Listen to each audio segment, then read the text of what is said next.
আসসালামু আলাইকুম দেশ ও প্রবাসী সকলকে। আমি ওয়াসিম লেবানন প্রবাসী। পবিত্র জুমা মুবারক। আগামীকাল 26শে এপ্রিল রোজ শনিবার সারা বাংলাদেশ সুন্নি জনতা ঐক্যবদ্ধ হয়ে ঢাকা চৌরাদ্দি সমাবেশ যাতে সফল হয় এই কামনা করি, এই দোয়াই করি।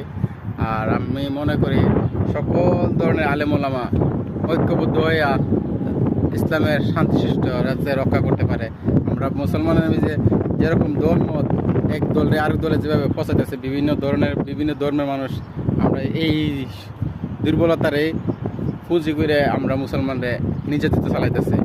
যেমন এই লেবানন যুদ্ধ হয়েছে, শিয়ারা মারছে, শিয়ারার মধ্যে হিজবুল্লাহ একটা দল, আবার শিয়া আর একটা শিয়ার মিজি যারা হিজবুল্লাহ সংগঠনের নাম দেখি, আবার সুন্নি জনতা যারা আসছিল তারা কোনো মুখ খুলে নাই।